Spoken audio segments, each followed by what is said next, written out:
नमस्कार मंडळी, मी डॉक्टर अंजुश्री मेटकर आज एका नवीन विषयासह आपल्या समोर आले आहे. विषयाचं नाव आहे अर्थातच देशभक्ती, पॅट्रिऑटिझम.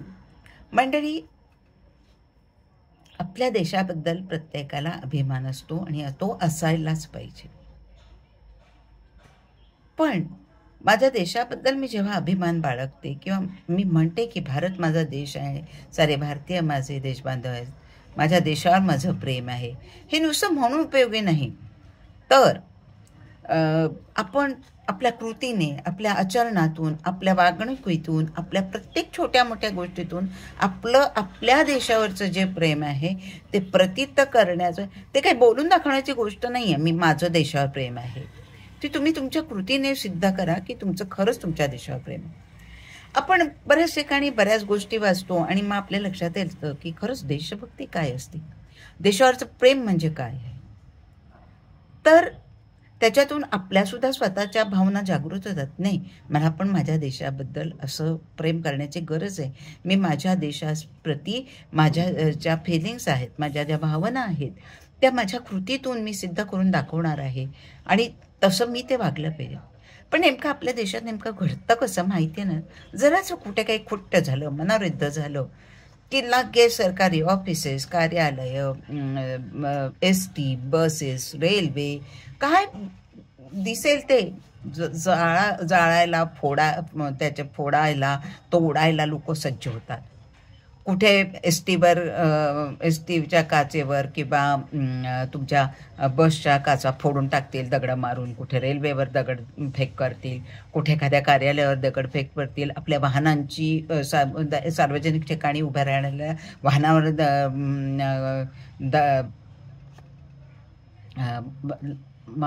दांडे मारून ते वाहनांचे नुकसान करतील. काही वेळा तर वाहनं जाळली जातात. आणि हे सगळं पाहून ना इतकं वाईट वाटतं की हे असं सगळं झालं तर आपला देश महान कसा होणार, आपला देश महासत्ता कशी होणार. ट्रकच्या मागे आपण नुसतं लिहायचं मेरा देश महान असं म्हणून खरंच आपलं प्रेम सिद्ध होतं, आपला देश खरंच महान होऊ शकतो का? नाही मंडळी.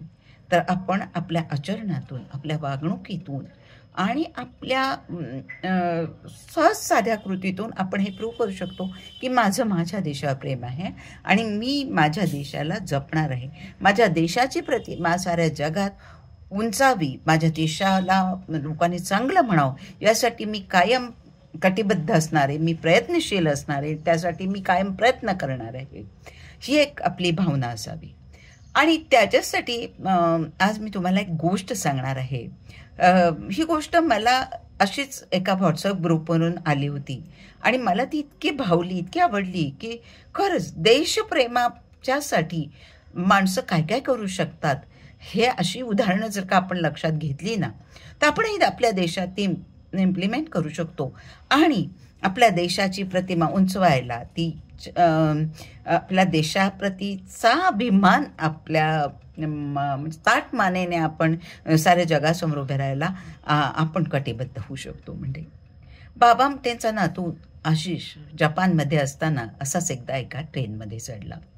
ट्रेन तशी खूप मोकळीच होती, त्यामुळे तो दिसेल त्या डब्यामध्ये चढला आणि ट्रेनमध्ये जेमतेम 2-3 लोक असल्यामुळे समोरच्या सीटवर तो जाऊन बसला. सीट मोकळीच होती सगळी. थोडा वेळ झाला तसा तिथे आणखीन एक जपानी माणूस आला आणि त्याचं एक सीट सोडून बाजूच्या सीटवर तो बसला. 2-3 मिनिटांनी ह्या आशिषच्या असं लक्षात आलं की हा माणूस आपल्या ज्या सीटवर तो बसलाय त्या सीटमध्ये काहीतरी घुसवत आहे, छोटीशी वस्तू घुसवत आहे. आशिषला जरा ते विचित्र वाटलं, म्हणून त्याने इकडे तिकडे पाहायला सुरुवात केली. नजर वळून दुसरीकडे त्याने पाहायला सुरुवात केली.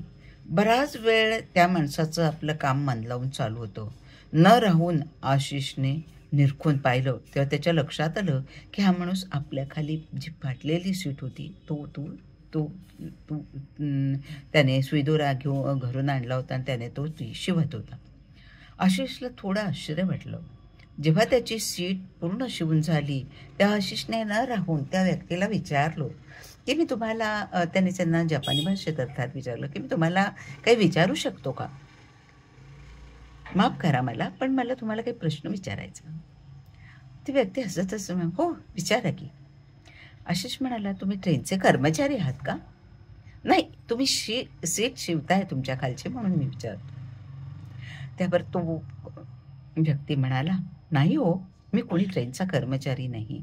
मी एका लहान मुलांच्या शाळेत शिक्षक म्हणून काम करतो. साधा शिक्षक आहे मी.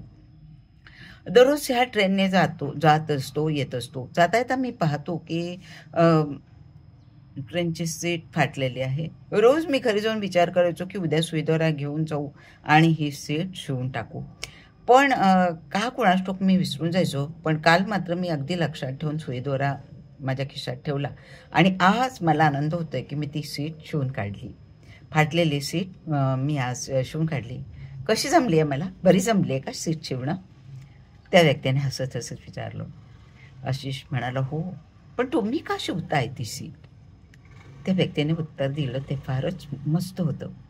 कारण फाटलेली सूट खूप विचित्र दिसत होती आणि जर उद्या कोणी बाहेरच्या देशातून माणूस आला आणि त्या व्यक्तीने पाहिलं की ही सीट फाटकी आहे, तर माझ्या देशाचं नाव सगळ्या जगात खराब होईल. माझ्या देशाचं नाव कोणी मलिन केलेलं मला खपणार नाही, मला चालणार नाही, मला आवडणार नाही. शेवटी माझा देश किंवा ही ट्रेन असू दे, माझ्या देशातली प्रत्येक गोष्ट असू दे, ही आमची संपत्ती आहे ना. मग मी माझ्या घरातल्या छोट्या मोठ्या वस्तू जसं जपतो की याच्या वेळेस स्टिच इन टाईम सेव्स 9 करतो, तसंच मी जर का माझ्या देशाचं हे जे आहे भांडवल, हे जे संपत्ती आहे, ती जर का मी वेळेत शिवली तर ती दिसायलाही खराब दिसणार नाही आणि ते सीट वाचवली पण जाईल आणि माझ्या देशाची प्रतिमासुद्धा बाहेरच्या जगात मलिन होणार नाही. मलिन होण्यापासून तेही वाचवली जाईल. मग आपल्या देशाची संपत्ती आपण सांभाळायला पाहिजे, नाही का? आमच्या देशाची काळजी जर का आम्ही नाही घेतली तर मग कोण घेणार बरं आपल्या देशाची काळजी? असं म्हणून जेव्हा ट्रेन थांबली तेव्हा ती व्यक्ती उतरली, अच्छा बाय म्हणून ती व्यक्ती निघून गेली. आशिषला त्यावेळी त्यांनी निशब्द करून टाकलं. स्वतःच्या देशावर इतकं, आपल्या राष्ट्रावर इतकं भरभरून प्रेम करणाऱ्या त्या साध्या जपानी माणसाला त्याने मनोमन एक कडक सलाम ठोकला.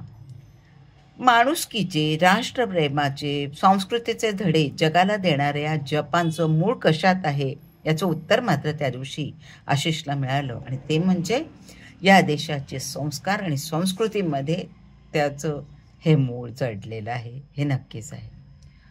आपल्यावर जर का संस्कार चांगले असतील तर आपण आपल्या कल्चरचं संवर्धन करू शकतो. आपण आपलं कल्चर व्यवस्थित सांभाळू शकतो. आपले संस्कार चांगले असतील तर आपल्याला अशी उपरीती होते की माझ्या देशाची संपत्ती ही मी जपली पाहिजे. माझ्या देशाला कुठेही काळिमा लागणार नाही, बाहेरच्या देश कोणी आम्हाला नावं ठेवणार नाही, याची जर का मी सतत काळजी घेतली तर नक्कीच आपले संस्कार त्याच्यातून बाहेर दिसतात, नाही का मंडळी? अजून एक असाच प्रसंग आहे की फुटबॉलच्या सामन्यात पराभव झाल्यानंतर सामना बघायला आलेल्या जपानी प्रेक्षकांनी सामना संपल्यानंतर त्यांच्या आजूबाजूला जो केरकचरा लोकांनी करून ठेवला होता तो कचरा प्लास्टिकच्या पिशव्यात भरला. तिथली साफसफाई केली आणि त्या पिशव्या नंतर शहरातील ज्या ठिकाणी कचरा टाकतात त्या व्यवस्थित ठिकाणी जाऊन त्या कचरा नेऊन टाकला. देश मोठे होतात ना ते अशा नागरिकांमुळे होतात. बघा मंडळी, आपण सहजपणे आपल्या घरातला कचरा घेतो आणि बाहेर रस्त्यावर टाकतो. आपण सहजपणे आपल्या देशात खूप लोकांना सवय असते पान खायचं, कुठे पिचकाऱ्या टाकायच्या, गाडीतून, एसटीतून, बसच्या काचेतून, किंवा तुम्हाला जिनेसुद्धा सगळीकडे असे रंगलेले दिसतात. त्याच्यासाठी आपल्याला लोकांनी अशा पिचकाऱ्या टाकू नये, रंगवलेले जिने दिसू नये पानांमुळे, म्हणून आपल्याला देवाच्या चित्र असलेले टाईल्स जिथे तिथे लावावे लागतात. हे किती विचित्र आहे सांगा ना. मला जर का माझ्या देशाबद्दल खरोखर प्रेम असेल, मला माझ्या देशाबद्दल आदर असेल, मला माझ्या देशाची प्रतिमा कुठेही मलिन होऊ नये असं जर का वाटत असेल ना, तर ते मी माझं आचरण आधी सुधारणं खूप गरजेचं आहे. आणि त्यासाठी मला कुठे जर का रस्त्यात कचराच दिसत असेल, मला कुठे रस्त्यात घाण दिसत असेल, तर ती मी स्वतःहून साफ केली पाहिजे. कारण आपल्या घरात असाच आपण कचरा पडू देतो का हो मंडळी? आपल्याला दिसला एखादा कागदाचा कपडा पडला आहे किंवा एखादी प्लास्टिकची पिशवी पडली आहे घरात, तर आपण पटकन उचलून ठेवतो. आपल्या घरात थोडासा पसारा दिसला की आपण पटकन आवरतो. मग माझा देश हा माझाच आहे ना. आणि मग जर का माझ्या या मायभूमीवर, मातृभूमीवर जर कुठे कचरा पडलेला दिसत असेल,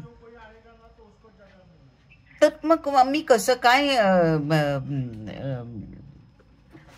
असं पाहू शकणार? अस्वच्छ माझं राष्ट्र आहे आणि मग मला लोकांनी नाव ठेवलं तर मला किती वाईट वाटेल बरं त्या गोष्टीचं, नाही का? तर त्यासाठी माझी राष्ट्रभक्ती, माझं राष्ट्रप्रेम माझ्याकडे असायलाच हवं. आणि जर का माझं पक्क असेल, माझ्या मनात देशाप्रती अशी काही भावना असेल की बाबा की माझ्या देशाला कोणी नावं नाही ठेवली पाहिजे, माझ्या देशाला कुठे त्याची प्रतिमा डागाळली नाही गेली पाहिजे, कोणी माझ्या देशाला वाईट नाही म्हटलं पाहिजे. मंडळी, त्यावेळेला आपण फॉरेन कंट्रीजमध्ये जातो त्यावेळेला आपण त्यांच्या शिस्तीनुसार वागतोच की नाही. की आपल्याला माहिती आहे की मी कुठेही कचरा टाकला, माझ्या हातून कुठेही काही चूक झाली तर मला डॉलरमध्ये दंड भरावा लागतो. मग आपल्या देशात दंड नाही म्हणून मग मी कुठेही कचरा टाकावा का? मी कुठेही पानाच्या पिचकाऱ्या माराव्यात का? मी कुठेही आपल्या राष्ट्रीय संपत्तीची तोडफोड करावी का? तर नाही मंडळी, हे करणं योग्य नाही. माझ्या देशाचा सन्मान तो माझा सन्मान आहे आणि माझा देश ही माझ्या देशाची संपत्ती ही माझी संपत्ती आहे. आणि त्याची जर का आपण स्वतः निगा राखली नाही, निगराणी केली नाही तर मग कोण करणार आहे? आणि मग आपला देश महान कसा बनणार आहे? तर माझा देश मला जर का महान बनवायचा असेल तर माझं त्याच्या प्रत्येचं प्रेम मला जर का सिद्ध करायचं असेल तर ती माझ्या वागणुकीतून, माझ्या आचरणातून मी दुनियेला धडा शिकवला पाहिजे. म्हणजे असं नाही आहे की सगळेच म्हणतात शिवाजी व्हावं दुसऱ्याच्या घरात निर्माण व्हावं, तसं नाही झालं पाहिजे. जर का मला वाटतं माझा देश स्वच्छ असावा, सुंदर असावा, पर्टिक्युलर असावा, माझ्या देशातली प्रत्येक गोष्ट माझा अभिमान उंचावेल अशी असावी, तर ती सुरुवात मी माझ्यापासून केली पाहिजे, माझ्या स्वतःपासून केली पाहिजे. आणि मगच मी लोकांना बोलू शकते ह्या गोष्टी, अदरवाईज मला तो अधिकार उरत नाही. म्हणून माझ्या देशाला कोणीही नावं ठेवणार नाही, माझ्या देशाची प्रतिमा कोणी डागाळली नाही, असं जर का आपल्याला वाटत असेल ना, तर आपल्या प्रत्येकाचं हे आद्य कर्तव्य आहे की सुरुवात आपण आपल्यापासून करूया आणि आपण आपला देश महान बनवूया. जय हिंद.